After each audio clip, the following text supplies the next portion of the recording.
Gas জ্বালিয়ে কড়াইটা বসিয়ে দিলাম, সর্ষের তেল দিয়ে দিলাম কড়াইতে।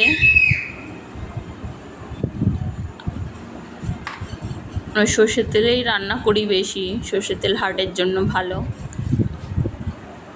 তেল গরম হয়ে গেছে, এবার পটল দিয়ে দিচ্ছি।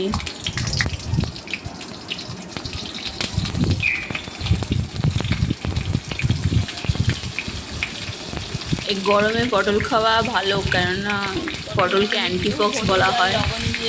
নুন হলুদ দিয়ে দিচ্ছি।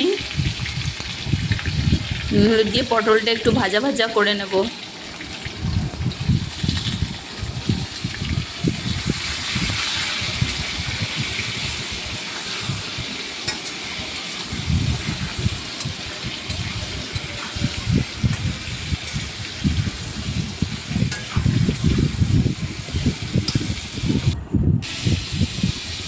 পটলটা ভাজা ভাজা প্রায় হয়ে এসছে,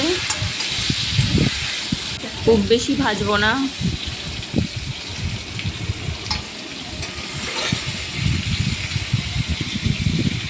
যে হালকা একটু গোল্ডেন গোল্ডেন হওয়া অবধি ভাজবো। এবার পটলটা নামিয়ে নেব।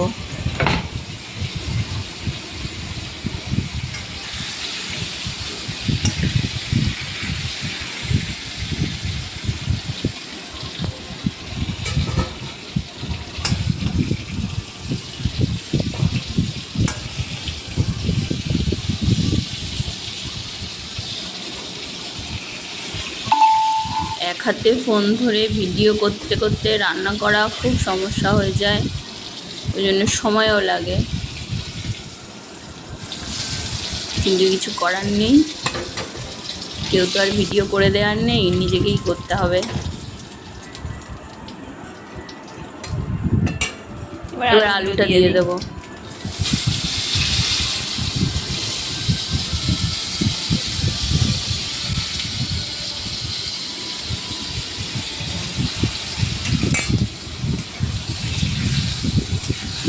আলুটা দিয়ে আলুতে হালকা লবণ হলুদ দিয়েছিলাম, মনে হয় ভিডিওতে আসেনি। আলুগুলো ভাজা হয়ে গেছে, লবণ হলুদ দিয়ে ভাজা ভাজা করে আলু নামিয়ে নেব। লাল লাল হয়ে গেছে, এবার আলুগুলো নামিয়ে নিই।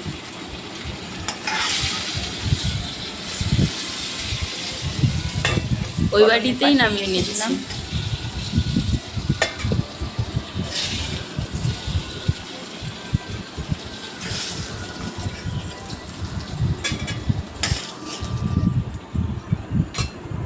এবার কড়াইতে একটু তেল দিয়ে দেবো। কড়াইটা অনেক গরম হয়ে গেছে, লোহার কড়াই তো, তা একবার গরম হলে আর সহজে ঠান্ডা হতে চায় না। তেলের মধ্যে চিংড়ি মাছটা দিয়ে দেবো। তেল গরম হয়েই রয়েছে, তেলের মধ্যে চিংড়ি মাছটা নুন হলুদ মেখে রেখেছিলাম না, ওই জন্য জল বেরিয়ে গেছে অনেকটা। ঠিক আছে, ভাজা হয়ে যাবে।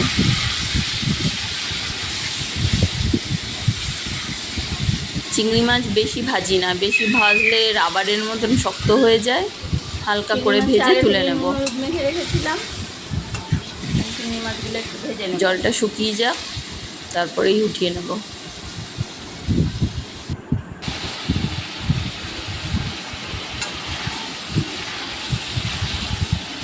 চিংড়ি মাছগুলো ভাজা হয়ে গেছে, তেল একটু বেশি দেওয়া হয়ে গেছে আজকে।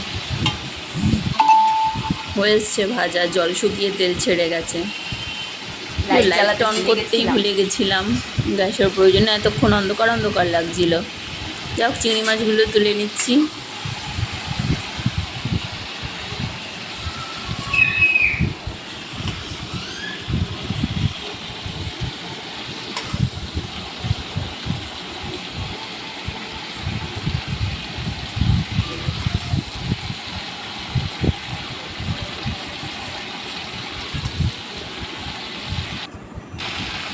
জিরে দিয়ে দিলাম তেলের মধ্যে।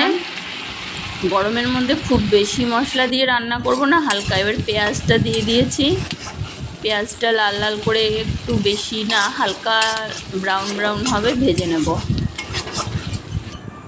দুটো কাঁচা ভেজে লঙ্কা ওতে আদা রসুন দিয়ে দিয়েছি। ওটার ক্লিপ থেকে কি করে বেরিয়ে গেল কে জানে। মশলা কষে গেছে, এর থেকে বেশি মশলা আর দেবো না। এবার ভাজা এবার সব সবজিগুলো ঢেলে দিলাম, মাছ সবজি আলু সব একসাথেই দিয়ে দিলাম, দিয়ে একটু কষা কষা করে নেব। একটু মশলার সাথে এগুলো কষা কষা করে নিই।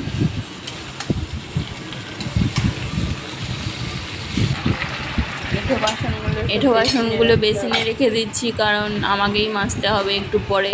যত তাড়াতাড়ি রেখে রাঁধতে রাঁধতে কাজটা করে নিতে হবে। কষা হয়ে গেছে, এবার জল দিয়ে দিই। জল দিয়ে দিলাম, কষা হয়ে গেছে।